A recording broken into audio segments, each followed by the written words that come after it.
Hello, Gene the OK Boomer here. Welcome to this week's vlog. Today we're going to talk about a subject, well actually two subjects that have been in the news lately. The first one, very short, is media bias. Now the media, which is mostly liberal, they're trying to prove that they are not biased. In fact, CNN they're practically begging Republicans to come back to CNN and appear on CNN because they are so biased that Republicans just don't want to appear on CNN anymore. So the new head of CNN is trying to lure them back. The problem, well, he's promising to be more fair. The problem is he hasn't fired anybody. So you still have Jake Tapper there, you still have Don Lemon, you still have Brian Stelter. All these people are still there. So supposedly they're not going to be as biased. They'll be fairer. But if you really want to clean up CNN as far as making it acceptable for Republicans, you have to fire all those people that I named. And, well, I don't know, maybe Chris Wallace, give him one of the slots. He's biased too. He's a biased Democrat, but he's not as bad as the other ones. The point is, get new people in who will at least be a little more fair.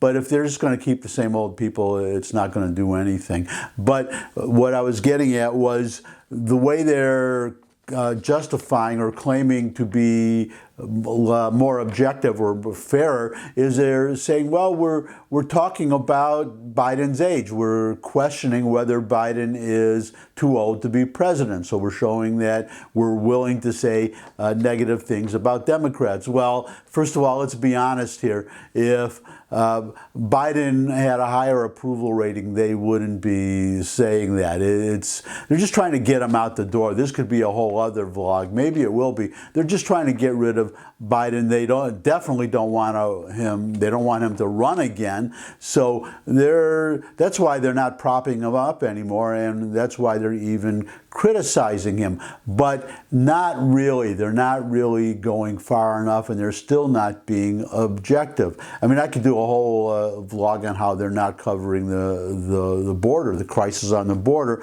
I just read, or I just saw on TV a report. Somebody watched the evening news channels yesterday, and NBC did 2 minutes on the border. That's all they've done lately. The other ABC, CBS, zero, zip, nada, nothing.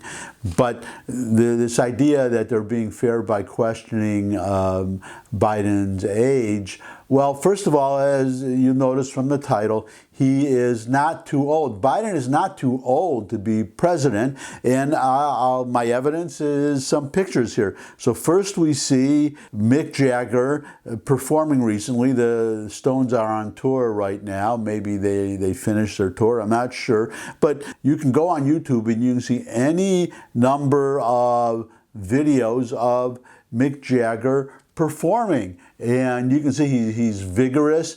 When he speaks, he's alert, he's lucid, and here's another photo, second photo, Paul McCartney.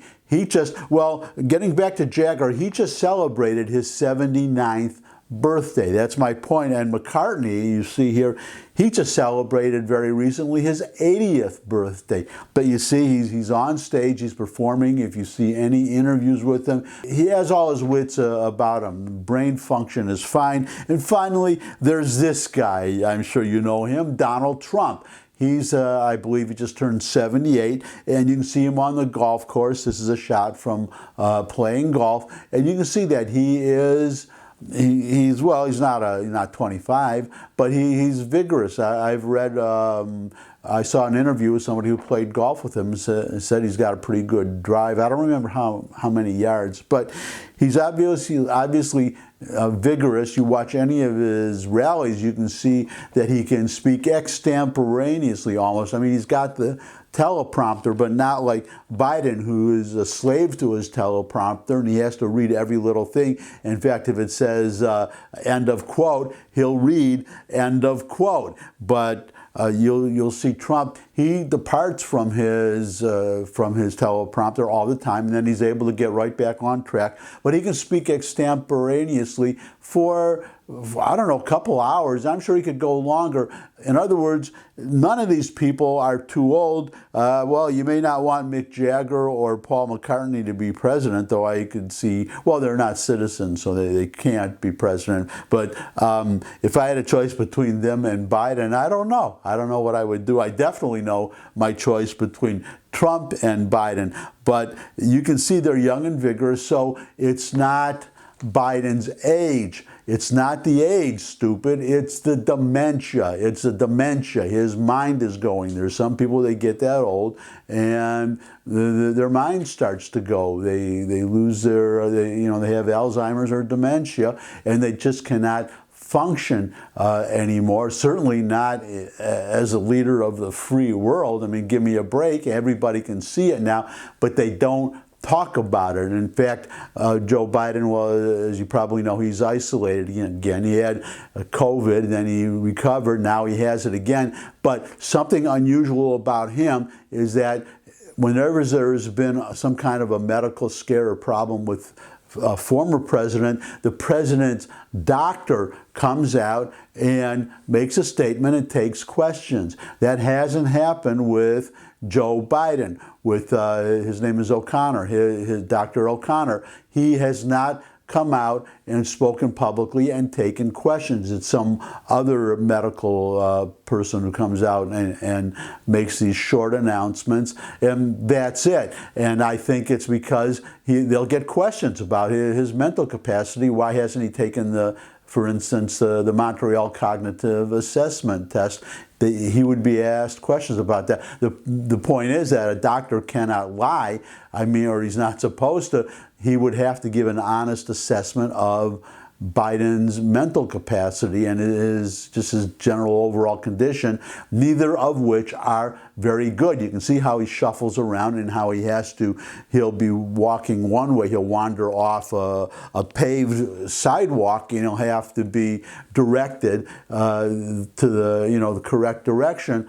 If you want me to believe, and other conservatives, I would say, to believe that the press is being fair. Now they're being objective. They're not coddling Biden. Then report on his dementia. Report on his dementia and ask these questions about why his doctor is not speaking. Why, remember, Trump had to take the cognitive assessment test, the Montreal Cognitive Assessment Test. He aced it, by the way, got 100%. But he had to take it, and you could see mentally he's fine, but they kept asking all these questions. They were just thinly disguised, in fact, I would even say undisguised attacks on Trump. But he took the test anyway and put all those, all those accusations to rest. But Biden, who obviously needs to take it, he's an obvious candidate for the 25th Amendment, and I really hate saying this because if he goes while he's during his term, that means Kamala Harris becomes, God help us, President of the United States.